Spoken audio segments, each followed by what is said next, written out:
Mga kaigsunan ko diha kang Kristo. Sukad nga ang unang tawo nga si Adan nakakomitar og sala pinaagi sa pagkaon gikan sa kahoy sa kahibalo sa maayo ug dautan. Dili ra si Adan apan lakip na ang tanan niyang mga kaliwat na himong makakasala.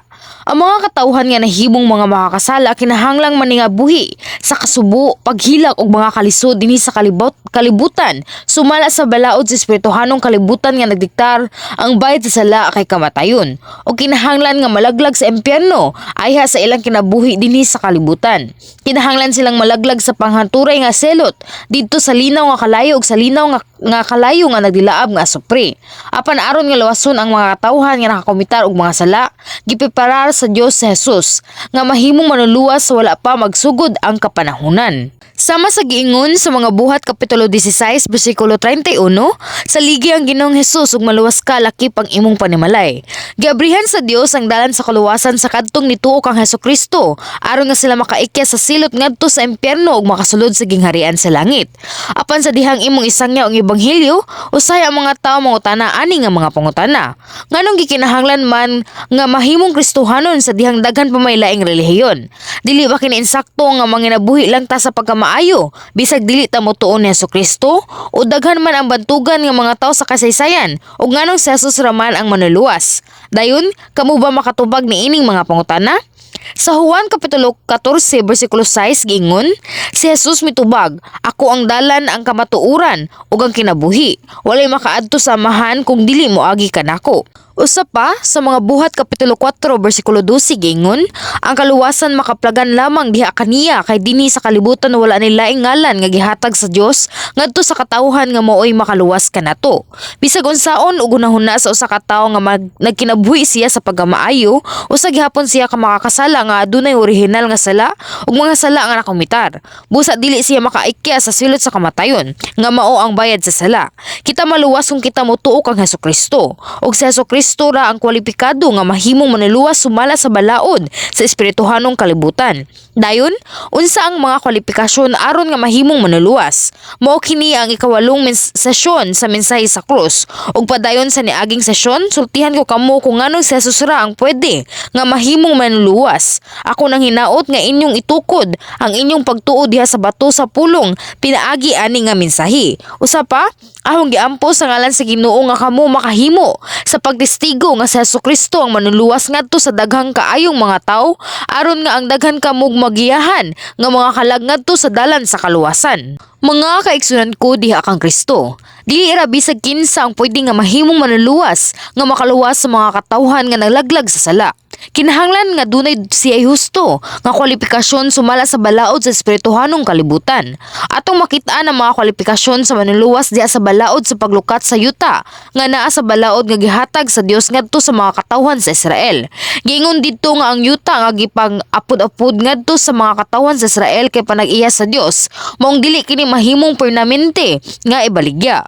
Bisag ang tag-iya sa yuta mahimong kabos ug ibaligya niya kini, ang iyang pinakaduol nga paryente ang mahimong makalukat sa yuta pinaagi sa pagbayad sa kantidad isip nga puli sa tinuod nga tag-iya. Sa dihang ang unang tawo nga si Adan misupak sa sugo sa Dios ug nakakomitar og sala, ang mga katawhan kinabaligya ngadto sa kontra nga yawa isip nga bayad sa atong mga sala.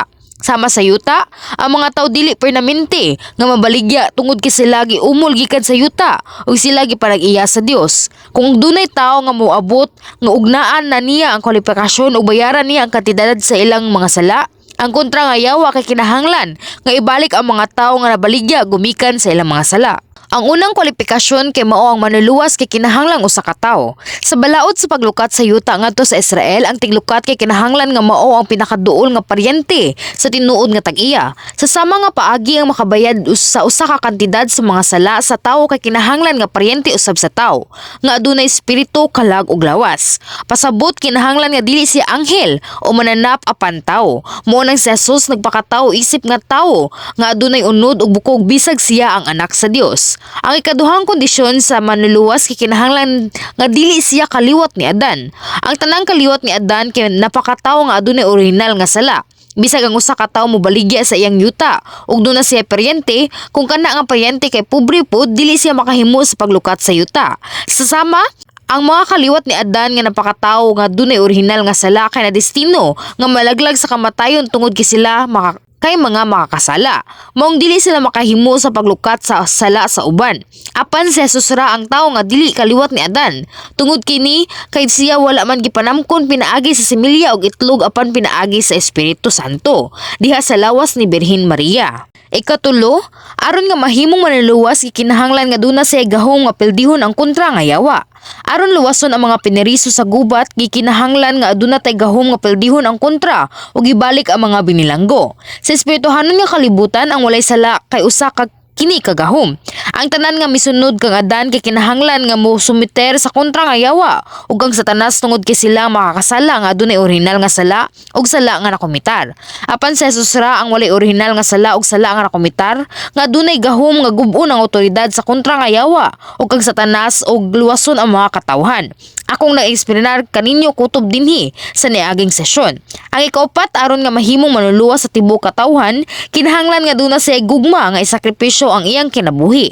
Atong ibutang nga naay manghud nga kinahanglan silutan tungod sa iyang utang. Kung ang iyang dato nga maguwang ang moay mubayad sa iyang utang, dili na siya silutan. Apan bisag dato kaayo ang iyang maguwang, wala kini pulos kung wala niya gihigugma ang iyang manghud. Dili niya tagdon ang kalisod sa iyang manghud ug moingon, naningkamot kog trabaho para madato. Ug ngano gid taon nga ako'y mubayad sa imong utang. Apan kung gihigugma sa maguwang ang iyang manghud, iyahag yung gusto nga bayaran ang utang sa iyang manghud bisag siya pa ang moanto sa kawad-an. Sama pud kini sa balaod sa paglukat sa yuta. Kung ang usa ka tawo mahimong pobre o kinahanglan nga ibaligya ang iyang yuta, kung duna siya dato nga paryente, ang kana nga paryente kwalipikado nga adunay gahom nga lukaton ang yuta. Apan bisag unsa pa kadato ang paryente, kung wala siya gugma sa paglukat sa yuta, ang yuta dili malukat. Ay hara kun ang paryente adunay gugma nga mutabang nga mahitabo usab ang paglukat sa yuta. Kini nga kaso atong makita sa Ruth 4. Adunay usa ka babaye nga gihinganlan og Naomi nga nahimong kabuos sa gibaligya ang iyang yuta. Apan ang iyang pinakaduol nga paryente ni balibad sa paglukat sa iyang yuta tungod kay dili siya gusto nga modawat sa kawad-on. Apan adunay lain nga paryente si Boaz. Adunay gugma og gilukat ang yuta para niya. Kung si Boaz walay gugma, mahimo unta siyang mobalibad sa paglukat usab. Sama usab kini sa paglukat sa mga katawhan gumikan sa ilang mga sala. Sama sa atong mga nakita, naa kang Jesus ang tulo ka mga kwalifikasyon aron nga lukaton ang mga katawhan sa ilang mga sala. Siya napakataw isip nga tawo, apan dili siya kaliwat ni Adan, maong wala siya orihinal nga sala. Tungod wala siya orihinal nga sala o sala nga nakomitar, aduna siya espirituhal nga gahom aron nga luwason ang mga makakasala gikan sa kontra nga yawa. Apan kung si Jesus walay gugma, wala dili unta niya luwason ang mga katawhan gikan sa ilang mga sala. Tungod kay aron nga mahimong manluluwas ug lukaton ang mga katawhan gumikan sa ilang mga sala, gikinahanglan usab siya nga mabuhat og dako kaayo nga pagsakripisyo. Aron nga mahimong manluluwas, kinahanglan nga siya ang modawat sa silot sa kamatayon imbis ang mga makakasala. Dugang pa, gikinahanglan siya nga ilansang sama sa pinakangilad nga kriminal ug magpaaga sa tanan niyang tubig ug dugo. Daghang paagi sa pagbitay sa mga kriminal aning kalibutan na. Apan naman niluwas nga milukat sa tanang mga katawhan gikan sila mga sala kay dili ra igo nga ibitay. Sumala sa balaod sa espirituhanong kalibutan, kinahanglan siyang ibitay sa kahoy ug mopaaga siyang dugo. Sa Galacia kapitulo 3 bersikulo 3 giingon, apan gilukat kita ni Kristo gikan sa tunglo sa balaod pinaagi sa paghimo sa iyang kaugalingon nga tinunglo tungod kanato kay sumala sa giingon sa kasulatan. Tinunglo sa Dios si bisan kinsa nga bitayon sa kahoy.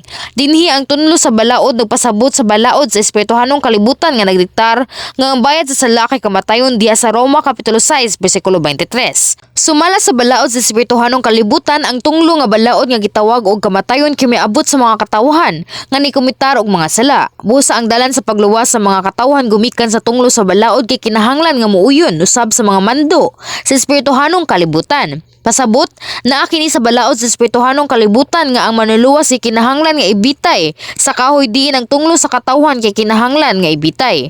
So mausab kini sa pagpaaga sa dugo ug ang kamatayon diha sa krus. Sa Levitico kapitulo 17 bersikulo 14 giingon, kay mahitungod sa kinabuhi sa tanan nga unod, ang kinabuhi niini nga anaa sa dugo busa. Igingon sa mga anak sa Israel, dili gayud kamo magkaon og dugo sa bisan unsa nga unod. Kay ang kinabuhi sa tanan nga unod mao ang dugo niini, bisan kinsa nga magakaon niini pagaputlon siya. Sa Hebreo kapitulo 9 bersikulo 22 giingon usab, sumala sa balaod hapit ang tanang butang kahinluan, pinaagi sa dugo ug mapasaylo lamang ang sala kung kini kapaagasan og dugo. Nawala sa mga katawhan ang dayon nga kinabuhi tungod sa ilang mga sala. Of course, sila nagginawa nga murag buhi sa dihang naa sila sa kalibutan. Apan nawala nila ang tinuod nga kinabuhi ug dili mahimong mabuhi panghaturay. Sa espiritual, ang dugo kay sama sa kinabuhi ug busa ay hara sa pagpaaga sa dugo sa manuluwas nga ang mga makasala mapasaylo sa ilang mga sala ug makadawat og kinabuhi. Of course, ang sala sa tibuok kalibutan dili ra ingon nga mapasaylo pinaagi sa kangkinsang dugo. Sama sa akong examinar, ang dugo nga makalukat sa mga katawhan gumikan sa ilang mga sala kay kinahanglan nga dugo sa usa ka tawo nga walay sala. Ang mga tawo nga walay sayop ug walay lama o walay makasalanong kinaihan ug sinful nature ang mo'y makapaagas sa iyang dugo. Apan nga naman ang usa ka tawo nga walay sala gustong mamatay para sa ubang tawo nga sa pait kaayo nga paagi. Ang usa makasakripisyo ra sa ingon anang paagi kung iyang gigugma ang uban labaw pa sa iyang kagalingon ug andam siya nga dawaton ang bisag unsang kaagi sa kasakit aron nga luwason ang uban. Ang atong Hesus nihatag sa ingon niining gugma nimo ug sa akoa. Ang paglansang sa nga gidawat ni Hesus kay mao ang kinapitasan nga paagi sa pagbitay sa unang panahon ug ang kasakit kay dili mabangbang. Kung wala pa tagigugma ni Jesus, moreklamo na unta siya. Siya mahimong makahuna-huna unsang salaang naa sa ako ang ako dapat ang mapasaan sa krus para aning mga tawhana. Nganong ako man dapat ang muantos sa kasakit tungod sa mga makakasala ug mabalibad siya sa pagpasaan sa krus. Apan si Jesus hilong nga bidawat sa dalan sa pagantos og ni paaga sa iyang dugo hangtod sa kamatayon ngadto sa laot nga kahoy sa krus kay tungod ikaw ug ako gihigugma taniya. Usa pa, tungod kay gihigugma kita sa Dios nga amahan nga iyang gihatag bisan ang iyang bugtong nga anak sa walay pagduha-duha. Sa Roma Kapitulo 5 versikulo 7 hangtod sa 8 giingon, malisod sa tawo ang pagpakamatay alang sa usa ka tawong matarong. Tingalig adunay magpakamatay alang sa usa ka maayong tawo. Apan gipakita sa Dios kanato ang gidakon sa iyang paghigugma kanato kaysa makakasala pa kita nagpakamatay si Kristo alang kanato. Hunahuna kini nga klase nga ilustrasyon. Ang usa ka hari sa usa ka gingharian adunay maanyag nga bugtong nga anak. Ug usa sa iyang mga katawhan kay dautan kaayo nga mamumuno ug siyang ibitay sumala sa balaod. Ug aron nga kini nga kriminal maluwas, kinahanglan nga adunay usa ka tawo nga walay sala ang mamatay para niya. Dayon kinsa man nga hari aning kalibutan na ang ihatag ang iyang anak nga walay sala aron lang sa nga luwason ang kriminal. Wala gyud mobuhat ana. Apan ang Dios iya kining gibuhat. Ang Dios nga mamumugna nga dili man gani maing kumpara sa bisag kinsang haria aning kalibutan na gihatag ang iyang walay sala og bugtong nga anak ngadto sa silot nga sa kamatayon aron nga luwason ang tibuok katawhan nga mahimong makasala. Iyang gihatag ang walay sala ug walay tatsa nga si Jesus, ang iyang bugtong nga anak ngadto sa krus ug gipamatud-an ang iyang dakong gugma alang kanato. Unsa kaha ang nabati sa Dios sa dihang si Jesus gidakop sa mga makakasala, gibunalan ug gilansang. Ang Dios nga amahan nga naglantaw sa iyang gihinigugmang anak nga nagantos kay iniagi usab sa kasakit nga makadugmok sa kasing-kasing. Bisan pa ni ana iya gihapong gihatag ang iyang bugtong nga anak aron nga luwason ang mga makasala ug dawaton ang tanang kasubo ug kasakripisyo. Walay bisag kinsa nga makahatag sa ingon ining gugma ngadto sa mga kasala niining kalibutan na.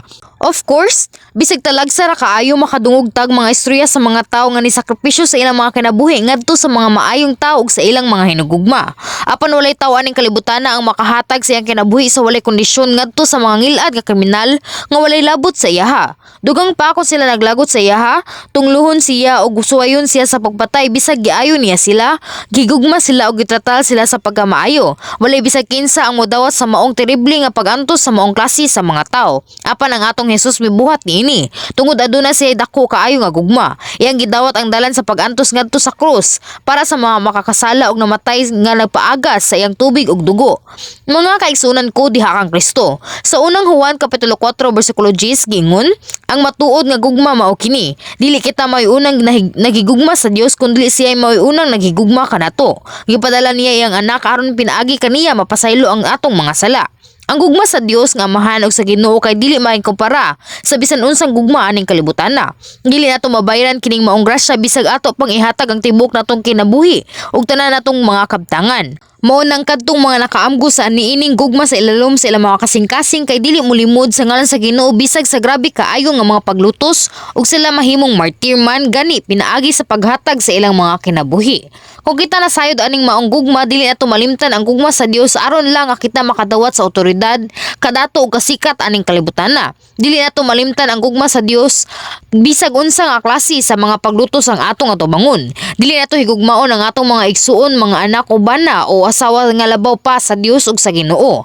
Of course, sama sa paghigugma nato sa Ginoo, ato usab nga higugmaon ang atong mga miyembro sa pamilya ug ang ubang tawo usab. Mas atong laluom og tinuoray nga higugmaon diha sa espiritu. Ang gugma sa kalibutan bisag sila moingon nga ilang ihatag ang ilang kinabuhi kaysa ulahi magunahuna gihapon sila sa ilang kaugalingon.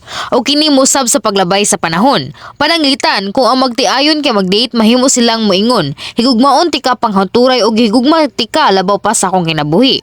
Pero bisag kana nga magtiayon nga hinugugmaay sa matag usa kay mabuwag ra gihapon sa kadugayan tungod kinabugnaw ang ug nausab ang ilang gugma. Pagkahuman sa ilang pagbuwag makakita na sad sila glain ug mokabisal na sad usab ug ikaw ra ang akong higugma. Bisag ilang higugma ang kada usa og sa dugay nga panahon og nagminyo sa ang ilang batasan musab kumpara sa kadtong manag-uyab pa sila. Sa manag-uyab pa, bisag nagkuyog sila sa pila na ka oras, mag-istorya paghapon sila sa telepono. Sa dihang sila makauli na, apan sa dihang sila naminyo na, sila maingon nga laay na ilang kaminyoon. Sila kanunay magunahuna sa kayuhan sa matag usa sa dihang wala pa sila nagminyo. Apan karon, mas giuna nila ang ilang kagalingon. Kung naay problema, magbinasulay na sila. Dayon, kung kini mosamot, mag-divorce na. Sama usab kini sa mga ginikanan ug mga anak. Sa dihang bata pang mga anak, ilang gigugma ang ilang mga ginikanan labo pa sa tanan ug murag tibok nilang kinabuhi nga higugmaon nila ang ilang mga ginikanan. Apan sa dihang sila mudako na maminyo ug naa na sila ilang mga anak, dili na sila moatiman sa ilang mga ginikanan. Usahay na kagubot nga mahitabo sa mga igsuon tungod kay dili sila gusto nga moatiman sa masakiton ug tiguwang nila nga mga ginikanan. Na usab nga mga masulubon nga mga panghitabo. Ang gugma sa mga ginikanan usab nga murag mosakripisyo para sa ilang mga anak apan kung dunay mga butang nga dili makabenepisyo, mabago usab kini. Ining mudako na ang mga anak, sila mahimong adunay kasamok ug mga panaglalis diha sa ilang mga ginikanan. Dayon kung ang mga ginikanan madismayado pag-ayo sa ilang mga anak, usahay ilang putlon ang ilang relasyon. Apan ang gugma sa Dios kay dili mausab og magpangita sa kaugalingong kaayuhan. Gihatag sa Dios ang iyahang bugtong anak para sa mga makakasala nga mibarog bato kaniya uban siyang gugma. Ang atong Ginoo gihatag ang iyang kinabuhi alang sa kadtong nagbugal-bugal og nilansang sa manluluwas nga nianhi para kanila. Iyang gihangyo ang Dios nga pasayloon sila uban siyang gugma. Mao na ang tinuod ug ang makahatag og kinabuhi nga gugma. Ang espiritual nga gugma diha sa mga kaigsuonan sa pagtuo ug diha sa Ginoo kay magkaanam ug magkalalom ug makaanindot sa paglabay sa panahon. Dili kini magpakita siyang kaayuhan apan usab sa niining gugma iyang mahimo sa pagsakripisyo ang iyang kaugalingon alang sa uban. Mao sa dihang imong masigugmaon ang Ginoo imong pangitaon kung unsa ang makaayo sa imong bana o asawa ug imong serbisyo ang imong mga ginikanan sa tibok nimong kasing-kasing sa pisikal ug espiritual aron nga dunay moy kalinaw ug kalipay diha sa imong pamilya. Mga kaigsunan ko diha kang Kristo. So far gisultian ko kamo mahitungod sa upat ka mga kondisyon sa kung nganong si Jesus ra ang atong manluluwas. Si Jesus na pakatawo isip usa ka tawo dili kaliwat ni Adan ug dunay gahom nga pildihon. Ang kontra nga yawa tungod kay wala siya sala. Usa pa ikaw ug ako gilukat niya pinaagi sa pagpalansang ug pagpaagas iyang dugo uban ang iyang gugma aron nga iyang ihatag ang iyang kinabuhi. Dayon, karon, unsa man ang angay natong buhaton. Si Jesus namatay aron nga lukaton ang mga makakasala gikan sila mga sala. Apan wala kini nagpasabot nga ang tanan maluwas. Bisag gabrihan ni Jesus ang dalan sa kaluwasan kung ang mga tao dili mo dawat niini apan padayon nga sa pag-adto sa dalan sa kagubanan sa katapusan sila malaglag sa kagubanan. Sila ay hara maluwas kung sila motuo sa pulong sa nagwali ug mugawas ngadto paingon sa dalan sa kaluwasan. Pinaagi rin sa pagtuo ni Hesukristo ang atong manluluwas nga kita makaadto sa dalan sa kaluwasan. Dayon nganong kita maluwas man pinaagi sa pagtuo kang Hesukristo. Sultihan ko kamo mahitungod niini sa sunod na nga sesyon.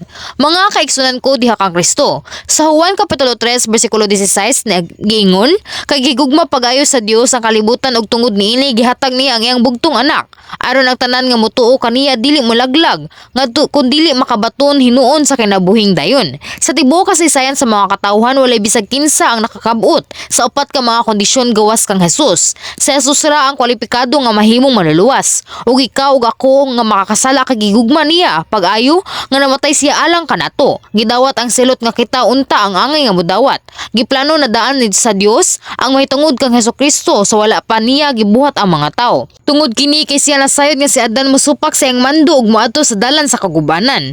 Bisag siya gustong mohatag og dakong agugma og grasya ngadto kang Adan pagkahuman niya sa pagbuhat niya gikan sa iyang kaugalingon nga imahe, gikan sa sinugdanan gipreparar na sa Dios ang manluluwas nga hingpit nga kwalipikado sumala sa balaod sa espirituhanong kalibutan aron nga luwasan ang tibuok katawhan nga moadto sa dalan sa kagubanan ug molimot sa gugma sa Dios. Sa dihang miabot ang oras gipadala sa Dios si Jesus dinhi sa kalibutan og gitugot ang iyang bugtong nga anak si Jesus nga walay sala nga modawat sa selot ngadto sa krus isip nga puli sa mga makakasala aron nga abrihan ang dalan sa kaluwasan alang kanato gibayran sa Dios ang kantidad sa atong kinabuhi uban sa kinabuhi sa iyang hinigugma nga bugtong nga anak.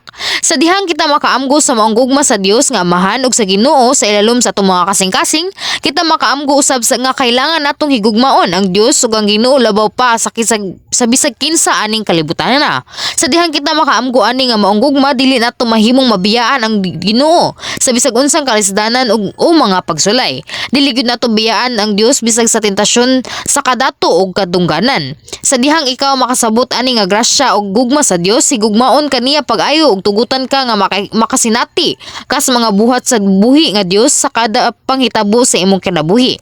Usa pa sa kinatapusang adlaw, giyahan ka niya paingon sa gingharian sa langit ug itugot nga makatagamtam sa panghanturay nga kalipay. Hinaot ko nga inyo yung hinumduman nga sa Jesucristo ra ang atong manluwas. Tapalihog tapigi sa inyong nahuna ang gugma sa Dios nga amahan nga mao'y mihatag sa iyang bugtong nga anak ngadto sa mga makakasala ug ang gugma ni Jesucristo nga nihatag sa iyang kinabuhi alang kanatong tanan. Ahong giampo sa ngalan sa Ginoo nga kamo makapagawa sa kahumot ni Kristo bisag asa mo moadto og giyahan ang daghang mga kalag ngadto sa dalan sa kaluwasan. Amen.